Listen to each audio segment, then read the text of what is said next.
के बारे में जितना हम लोग निंदा करेंगे, जितना हम उसको बुरा बोलेंगे, उससे भी मतलब बुरे को भी बुरा बोल सकते हैं, इतना ज़्यादा हो गया है वो।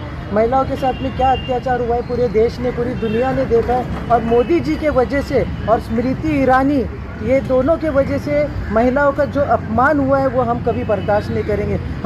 मैं ये पूछना चाहती हूँ मोदी जी को, उनके पास तो बीवी नहीं है, उनकी तो माँ भी खत्म हो गई है, उनको कोई महिला से मोहब्बत है या नहीं? उनको कुछ बहन बेटियों की इज्जत की परवाह है या नहीं? और स्मृति ईरानी जो उस वक्त कांग्रेस की हुकूमत थी तो इतना चिल्लाती थी, मैं उस स्मृति ईरानी से सवाल करना चाहती हूँ, मैं उससे सवाल कर रही हूँ कि आप क्यों खामोश बैठे हो? क्या आप महिला नहीं हो? आपकी बेटी के बारे में जब गोवा में आवाज़ उठाई थी तो आपको इतनी मिर्ची लग गई थी। आज देश की महिला के साथ में इस तरीके से मणिपुर में हुआ है तो उसको बुरा नहीं लग रहा है? मोदी जी की चमचागिरी करना बोलना छोड़ दो उसको।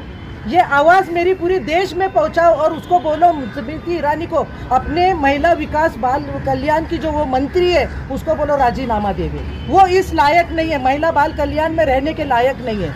उसको बोलो इस्तीफा दे। हम सब महिलाएं मिलकर चाहते हैं कि स्मृति ईरानी इस्तीफा दे। स्मृति ईरानी का इस्तीफा और महिला हमारी राष्ट्रपति महिला है। मोदी जी देखो कितनी खतरनाक चाल चलते कि आदिवासी महिला को राष्ट्रपति बताकर आदिवासियों के इमोशनल से खेलते हैं। एक तरफ महिला को ट्राइबल एरिया की लेडी को लाकर वो राष्ट्रपति बना देते और दूसरी इधर मणिपुर में महिलाओं का अपमान करते, नेकेड करके महिलाओं को चलाया गया है रोड पे, उनकी परेड की गई है और 1500-2000 आदमी उसके पीछे चल रहे थे। मैं उस मर्दों को बोलती हूँ, क्या वो मर्द औरत से पैदा नहीं हुए? उन औरतों ने बेटी, उन मर्दों ने बेटी नहीं पैदा की है? क्या उनकी माँ नहीं है? उनको अपनी माँ को रोड पे चलाना चाहिए। जो हमारी मासूम महिलाओं को चलाए, वो जो कारगिल का फौजी था, कारगिल के फौजी ने बेचारे ने रोकर स्टेटमेंट दिया है कि मैं देश को तो बचा सका, मैं अपनी बीवी को नहीं बचा सका। ये कितनी रोने वाली बात है। मुझे दुख हो रहा है इस चीज के लिए। मैं भी एक महिला हूँ, ये भी एक महिला है। कल हमारे साथ ऐसा होगा। पहले तो हमारे हिजाब उतारने की बातें हुई, अभी हमारे कपड़े उतारने की बातें हो गई है। ये देश में आग फैलाने का, ये 2024 का इनका टारगेट है। ये कुछ भी कर सकते। ये वहां पर देखो, इनको हिंदू मुसलमान का टारगेट नहीं मिला तो इन्होंने कुकी समाज और मैया समाज के लोगों को, दो समाजों को लड़वा दिया इन्होंने। दो समाजों के बीच में इन्होंने झगड़ा लगा दिया, वहां पर चर्च जला दिए। अरे ईसाइयों ने किसका बुरा किया है? मुसलमानों ने किसका बुरा किया? बुद्धों ने, पारसियों ने किसका बुरा किया? देश को आजाद करने में ये सारे हिंदुस्तानी थे और ये सारे हिंदुस्तानी मांग रहे हैं हमारे देश को आजाद करो। मोदी जी, आपसे अगर देश नहीं संभल रहा है, बराए मेहरबानी, जिस वक्त मणिपुर जल रहा था उस वक्त मोदी जी अमेरिका में जाके योगा कर रहे थे। उनको योगा, वहां पर वो योगा के स्टंट्स बता रहे थे, योगा के स्टाइल्स बता रहे थे, लोगों को योगा करवा रहे थे। उनको ये नहीं समझ रहा है मेरे देश में आग लगी हुई है। अरे क्या मणिपुर भारत का देश का टुकड़ा नहीं है? मणिपुर भारत में नहीं आता है क्या? आप क्यों ऐसा कर रहे हो? अभी भी मणिपुर जाने के पहले वो चले गए राजस्थान। उनको 2024 की गद्दी की फिक्र है, उनको देश की फिक्र नहीं है। मैं पूरे देशवासियों से कहना चाहती हूँ कि अब एक प्लेटफॉर्म पर आ जाओ।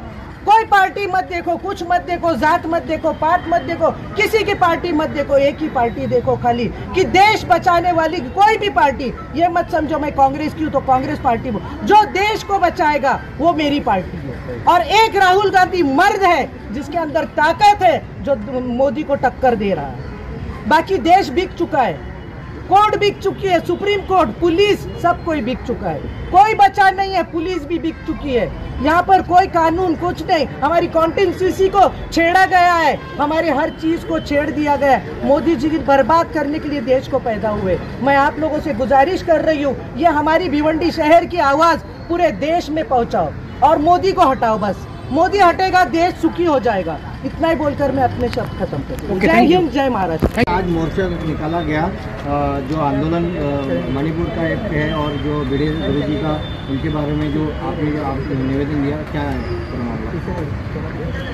ये एक हफ्ता पहले, तकरीबन 5 दिन पहले पार्टी ऑफिस में मीटिंग हुई थी और ये तय हुआ था कि मणिपुर में केंद्र सरकार बिल्कुल हिल नहीं रही है। इतना बड़ा अत्याचार महिलाओं पे हुआ है कि जिसकी मिसाल पूरे दुनिया में आज तक कभी नहीं हुई। और उसके ऊपर केंद्र सरकार पर और महामहिम राष्ट्रपति मैडम द्रौपदी मुर्मू मैडम को निवेदन देने के लिए हम लोग आज का मार्च निकाले थे। लेकिन उस बीच जो है मुहर्रम के एक दिन पहले पार्टी की तरफ से निर्देश आया कि संभाजी भिड़े, जिन्होंने हमारे राष्ट्रपिता गांधी जी के बारे में अपशब्द इस्तेमाल किया, गलत बातें कही, उनकी इज्जत के ऊपर धब्बा लगाने की कोशिश की है, ये कोई भी देशवासी जो है बर्दाश्त नहीं करेगा। और महाराष्ट्र की सरकार उसके ऊपर कोई कार्रवाई नहीं कर रही, सिर्फ बयान दे रही है कि हम जो है सख्त से सख्त कार्रवाई करेंगे, लेकिन कई इशू को वो साथ में जोड़ के करते हैं। जिस तरह प्रधानमंत्री ने कहा, उनको जब मणिपुर के बारे में बोलने के लिए कहा तो उन्होंने राजस्थान की बात करते हैं, हिमाचल प्रदेश की बात करते हैं, मध्य प्रदेश की बात करते हैं और फिर मणिपुर का नाम लेते हैं। इसका मतलब कि उनके मन में कार्रवाई नहीं करना है। हमारी मांग यही है कि एक तो संभाजी भिड़े को तुरंत गिरफ्तार करना चाहिए।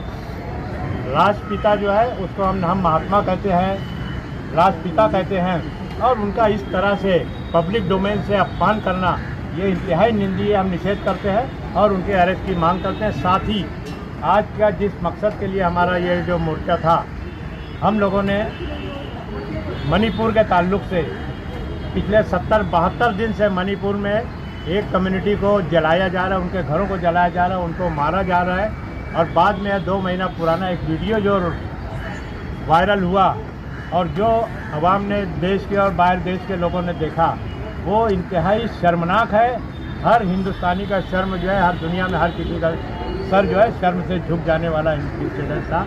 हमारी मांग है, और मांग से पहले ही इनको जो है मणिपुर सरकार को बर्खास्त कर दिया जाना चाहिए। उनको जो है, हमारा यही है, मोदी जी के को निवेदन है कि आपको राजधर्म निभाना चाहिए, ये हमारा कहना है उनसे। और राष्ट्रपति मैडम से हम कहना चाहेंगे, सरकार से हम बहुत कुछ उम्मीद नहीं रखते, क्योंकि इनकी ही अपनी सरकार है और ये लोग जो है इसको डाइल्यूट करने के लिए, जिस तरह से मणिपुर के मुख्यमंत्री बीरेंद्र सिंह ने कहा कि ये तो एक इंसिडेंट है, ऐसे सैकड़ों इंसिडेंट्स है, तो ये इंतहाई शर्मनाक है पूरे देश के लिए, और देश का सर जो है पूरे दुनिया में झुक गया है। हम चाहते हैं कि उस सरकार को बर्खास्त, महामहिम आगे बढ़ के जो है उस सरकार को बर्खास्त करें। और प्रधानमंत्री का स्टेटमेंट जो आया है, वो जब सुप्रीम कोर्ट के चीफ जस्टिस जो है चंद्रचूड़ ने कहा कि अगर आप एक्शन नहीं लेते हम लेते हैं, तब जाके एक स्टेटमेंट दिया, एक्शन कुछ नहीं लिया। हम चाहेंगे कि ये एक्शन ले लें।